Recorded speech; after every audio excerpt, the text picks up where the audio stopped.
What would you do if the person you helped raise walked into your office and ended your career with a smile? Would you beg? Would you get angry? Or would you stay silent, knowing a single clause in a forgotten contract was about to change everything? What's up, everyone, and welcome to a story about loyalty, betrayal, and the incredible power of reading the fine print. If you've ever felt underestimated, overlooked, or just plain screwed over, this one's for you. Make sure you hit that like button and subscribe, and let me know in the comments, have you ever wanted to get the ultimate revenge on a boss? Stick around, because by the end of this, you're going to be cheering. My name is David. For 22 years, my life was measured in the steady, rhythmic hum of the production floor at Sterling Automotive. The scent of machine oil, fresh metal shavings, and old coffee was my oxygen. I wasn't a suit in a corner office. I was the man in worn steel-toed boots who knew every gear, every circuit, every sigh of the massive robotic arms that assembled engines for some of the toughest trucks on the road. I was the operations manager, the fixer, the steady hand. And on a Tuesday morning that felt like any other, I was fired. Isabel Sterling, the daughter of my old friend and founder, Robert Sterling, did the honors. She was 26. She had a wardrobe worth more than my truck, and an MBA from a university I'm pretty sure she mentioned 3 times in the 5 minutes it took her to end my career. "David," she said, not looking up from her tablet, its glowing screen reflecting in her perfectly composed eyes. "We're pivoting. The board feels, I feel, that Sterling needs a new energy, a digital-first, agile approach.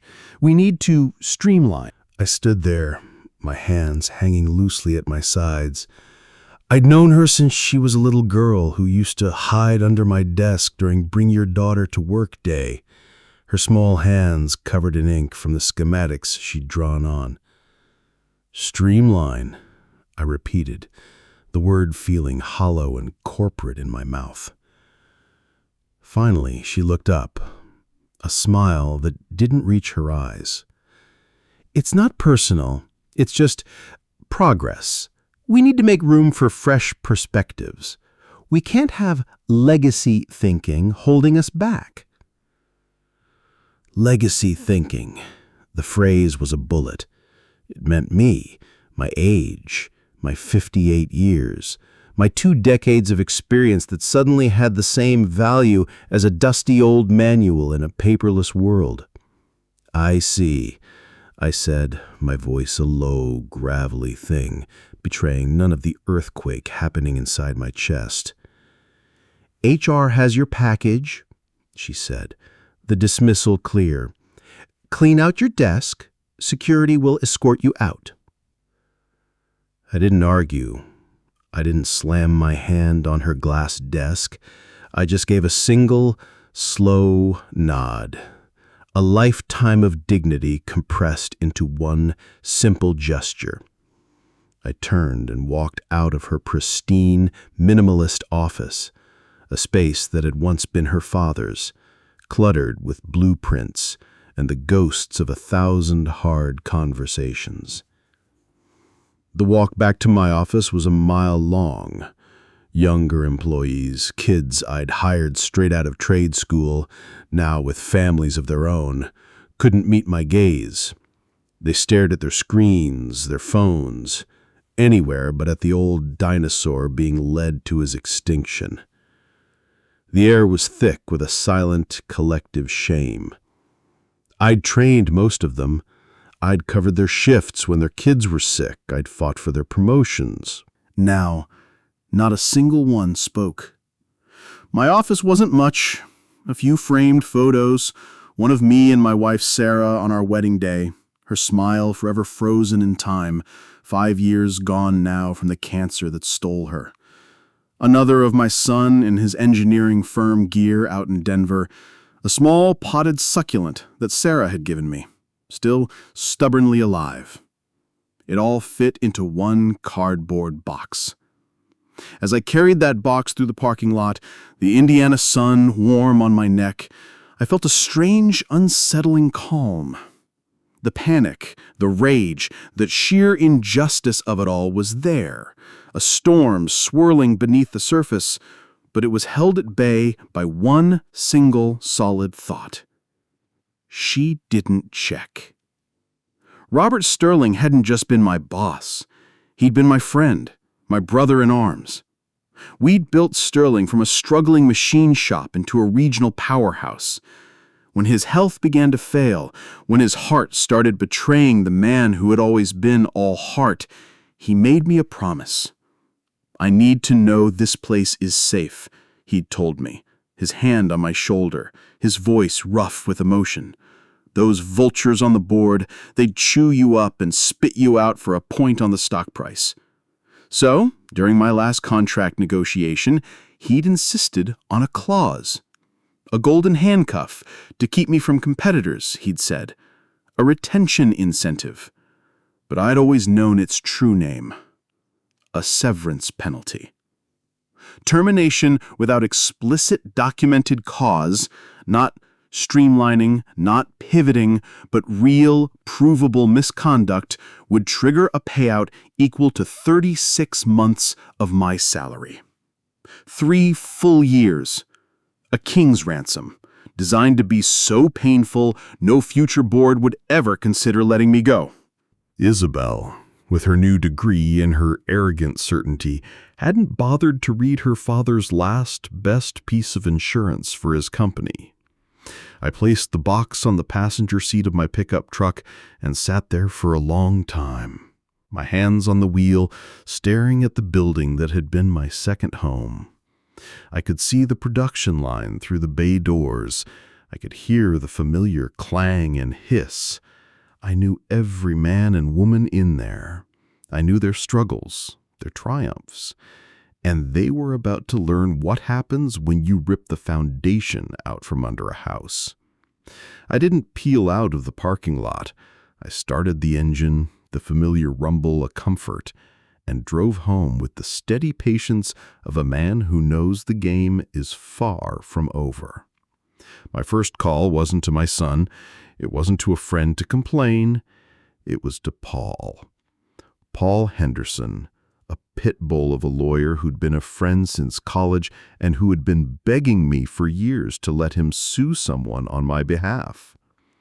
"Paul," I said, my voice steady as I stared out my kitchen window at the old oak tree Sarah and I had planted a lifetime ago. "She did it.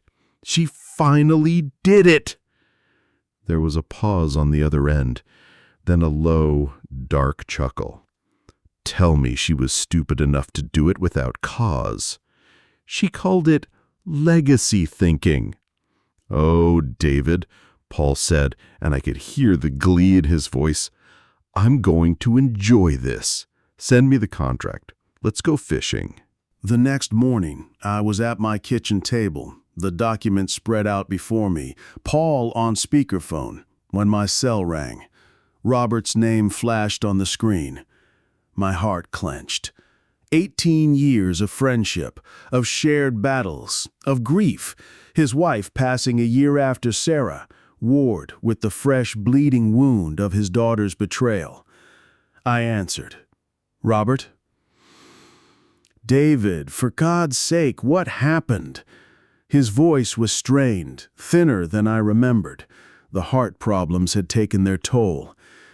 "You should ask Isabel," I said, keeping my voice neutral, flat, a statement of fact. "He did," he said, frustration bubbling over. "She said you were resistant, that you were undermining her authority with the teams, poisoning the well." I let the silence hang between us, heavy and accusing. Robert knew me. He knew I'd never undermined anyone in my life. My authority wasn't demanded, it was earned, day by day, for 22 years. "You're filing, aren't you?" he finally asked, defeat already creeping into his tone. "Paul Henderson is handling it," I confirmed. He exhaled, a long, weary sound. I told her to look at the contracts before she made any structural changes. I told her there were protections in place. Another pause. I could hear voices in the background. One of them sharp, nasal, demanding. Isabel. She let a few others go yesterday, he said, his voice barely a whisper. Frank in engineering, Grace from quality control. The news was a physical blow. Frank was a genius, a savant with hydraulics. Grace ran QC with the ferocity of a mother protecting her children. They were the bedrock. "Is that the new direction, Robert?" I asked, my voice hardening for the first time. "Gutting the very people who built this place with you?" "You know it's not," he said, his voice tired and old. "But I gave her the reins. It's her company to run now." The sharp voice in the background grew louder. "I have to go, David," Robert said quickly. "She's—" The line went dead. I set the phone down. The clause in the contract, highlighted in neon yellow by Paul, seemed to glow on the page. 36 months. Cause defined as gross negligence, fraud, material breach. It was airtight. But as I looked at the tree outside, at the patches of bark where we'd nursed it back to health after a brutal storm, something solidified within me. This wasn't about the money. The money was just a scorecard. This was about value. It was about respect. It was about the fundamental understanding that experience isn't a liability to be discarded. It's the very capital that builds empires. I picked up my phone. I called Frank. I called Grace. I called every veteran employee Isabel had so carelessly tossed aside. I heard the shock, the fear, the rage in their voices. I took a breath. I told each of them, my voice becoming a steady anchor in their storm. "Check your contracts. Call Paul Henderson, then sit tight." Then I made one final call to a man named William Croft, the owner of a sleek, modern competitor called Summit Machining. He'd been trying to poach me for a decade. "William," I said, my voice calm and clear, "that conversation you've been wanting to have about custom engine components, are you still interested?" 3 days later, I sat across from Isabel and a young, nervous-looking corporate lawyer in a sterile conference room. Paul sat beside me, a mountain of calm confidence. "This is a formality," Isabel began, not even looking at me, addressing Paul as if I were furniture. "Sterling is moving in a new strategic direction. That constitutes more than sufficient cause for termination." Paul, with the patience of a glacier, simply slid a copy of my contract across the polished table, his finger resting on the highlighted clause. Termination without cause, as explicitly defined here, triggers a severance obligation of 36 months' salary, which, after Mr. Walsh's last review, amounts to just over $420,000. The young lawyer, whose name was Justin, paled as he scanned the document. "Miss Sterling, the definition of cause here is very narrow. It requires documented—" "It was resistant to change," Isabel interrupted, her composure cracking, her voice rising. "It was insubordination." "Where are the written warnings, the performance improvement plans, the documentation of this insubordination? The contract requires a pattern, a paper trail. Do you have one?" Justin frantically shuffled through a pathetic-looking file on the table. It was empty. Isabel's face flushed with anger. "Fine," she spat. "We'll offer 6 months. A gesture of goodwill. Take it or leave it." I said nothing. I just watched her. I saw her father's stubbornness in the set of her jaw, but where Robert's will had been used to build, hers was being used to break. Paul closed his briefcase with a definitive click. "Then we will see you in court." The discovery process will be particularly enlightening, I think, especially regarding the seemingly age-related pattern of these recent terminations. Justin's eyes went wide. He leaned over and whispered something urgent to Isabel, who brushed him off with a furious wave of her hand. "Before you make threats," she said, finally turning her venom directly on me, "you should know we'll fight this. It'll drag on for years. You'll be tied up in litigation until you're broke. And good luck finding another job at your age. I'll make sure everyone knows you're a troublemaker." That's when the conference room door opened. Robert Sterling stood there, leaning heavily on his cane. He looked frail, but his eyes were burning with a fire I hadn't seen in years. "Isabel," he said, his voice quiet but cutting through the tension like a knife. "A word. Now." "We're in the middle of something, Father." "It wasn't a request." They stepped outside into the hall. Through the glass wall, I could see the argument unfold. Robert gesturing with sharp, angry motions. Isabel, arms crossed, postured defensive and dismissive. When they returned, Isabel wouldn't look at anyone. "Justin," Robert said, his voice firm, "prepare the severance agreement, as written in the contract." "Dad, you can't be—" "Not another word," Robert said, his voice leaving no room for argument. He turned to me. "I apologize, David. This is not how I wanted things to be." I simply nodded. Some things didn't need to be spoken. As we stood to leave, Isabel stepped in front of me, her eyes blazing. "This isn't over. Any vendor, any supplier, any company that hires you will be blacklisted from doing business with Sterling. I'll make sure of it." I almost smiled. I thought of my conversation with William Croft, of the plans we were already drafting. "You're right about one thing, Isabel," I said, my voice calm. "It isn't over." The money hit my account a week later, a life-changing sum. It should have felt like victory. Instead, it felt hollow, empty. This was never about the money, it was about the principle. I met Frank for coffee at a dusty diner off the highway. He looked tired. "Paul got me a year's severance. They want an NDA. 5 years. I can't talk about my own life's work." He gave a bitter laugh. "I've got a grandson to put through college. I don't have a choice." I slid a business card across the sticky table. "William Croft, Summit Machining. He's looking for a consulting engineer, specializing in high-tolerance hydraulic systems. No NDA required." Frank stared at the card as if it were a lifeline. "Isabel would sue me into the ground. Not if you're consulting on general industry principles. The knowledge in your head, Frank, that doesn't belong to her. That belongs to you." He pocketed the card slowly. "What are you up to, David? This isn't like you." I hadn't told anyone yet, but Frank deserved the truth. "I'm not going to work for William Croft, Frank.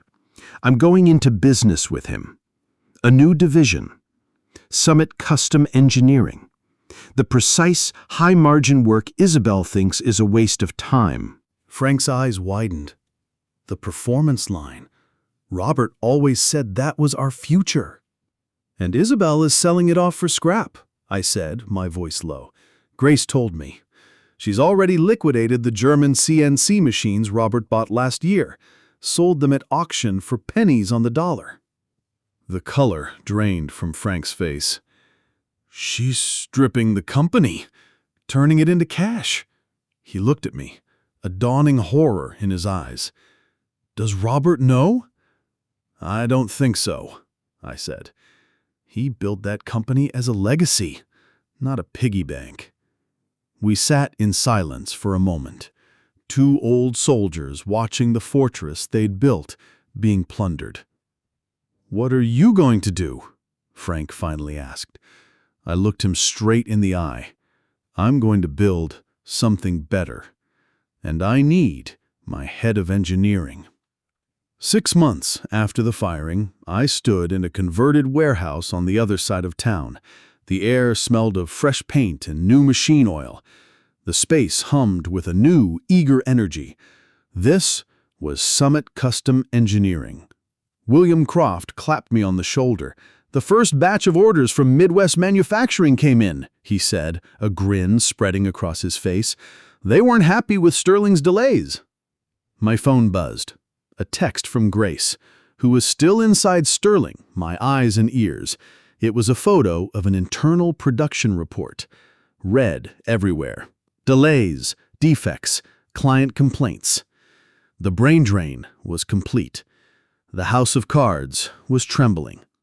I felt no joy, only a grim sense of inevitability. Good people were still suffering over there. My phone rang. Robert Sterling. I answered, "Robert." "David." His voice was heavy with a pain I recognized instantly. "I know what you're doing, the new company, the people you're hiring." I said nothing. It was all legal. It was all fair. "I'm not calling to ask you to stop," he continued, and his words shocked me.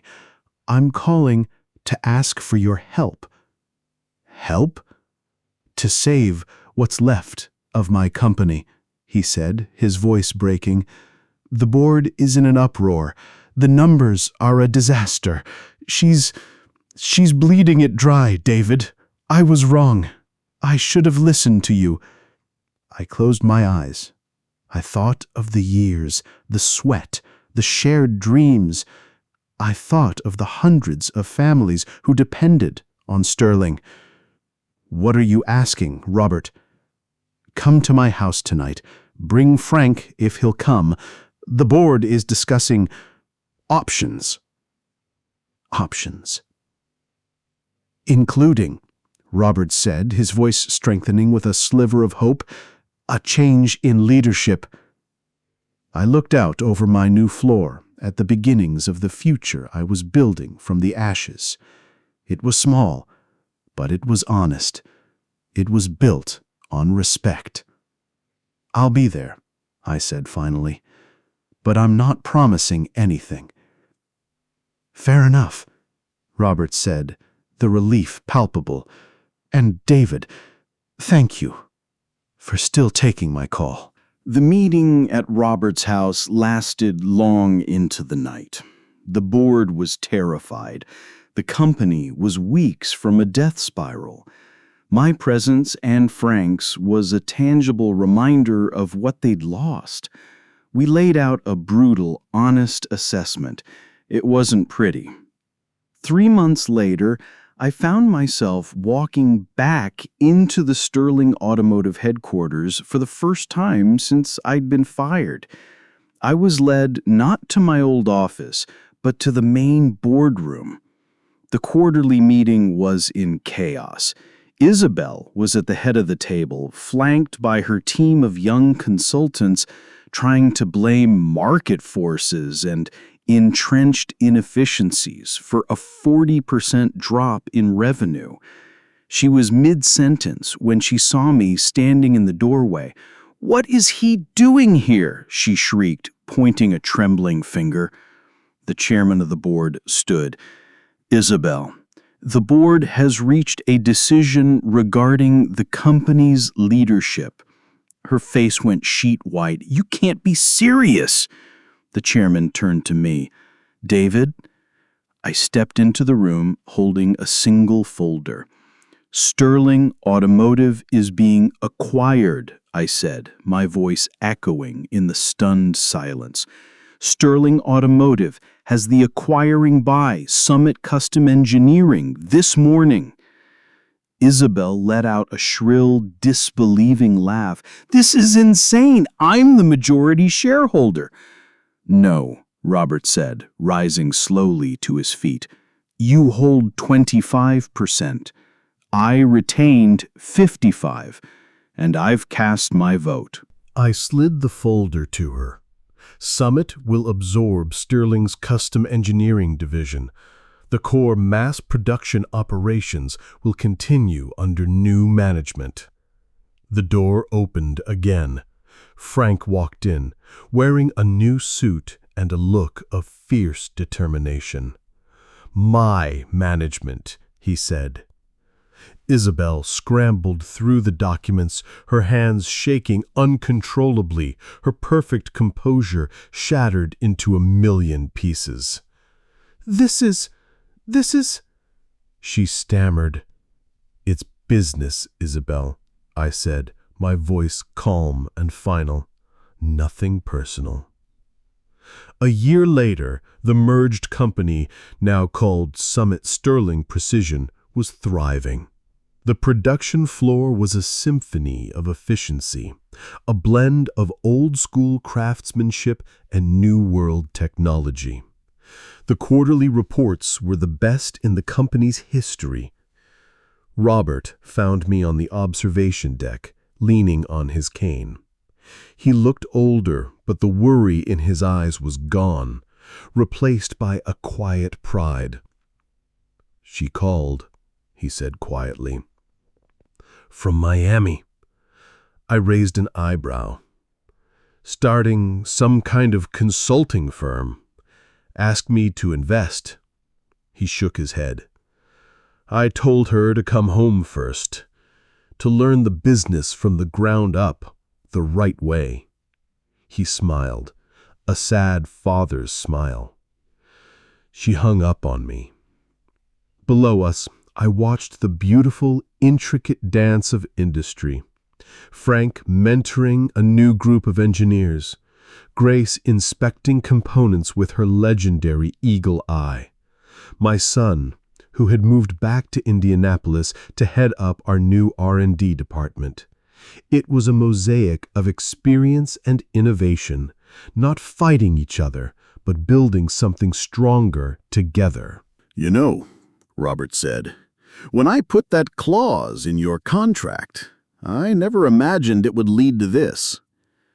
I smiled, looking out at what we had saved, what we had built. "Neither did I, Robert. Neither did I." Some lessons are expensive.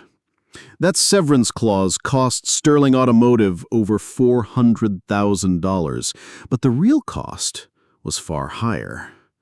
It was the cost of arrogance, the cost of believing that new always means better, that youth trumps experience, that the future can be built by ignoring the past.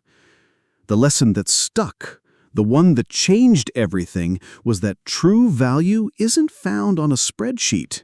It's found in the loyalty of the people who have bled for a company. It's found in the institutional knowledge that lives in their hands and their hearts. And when you dismiss that, when you treat it as disposable, you're not just making a business mistake. You're committing an act of profound stupidity. And that kind of stupidity always has a price. So what do you think? Was David right to build his own empire from the ashes, or should he have tried to save Sterling from the inside? Let me know your thoughts in the comments below. And if you have a story about someone who underestimated you and lived to regret it, I want to hear it. Thanks for watching, and remember, always read the fine print. See you in the next one.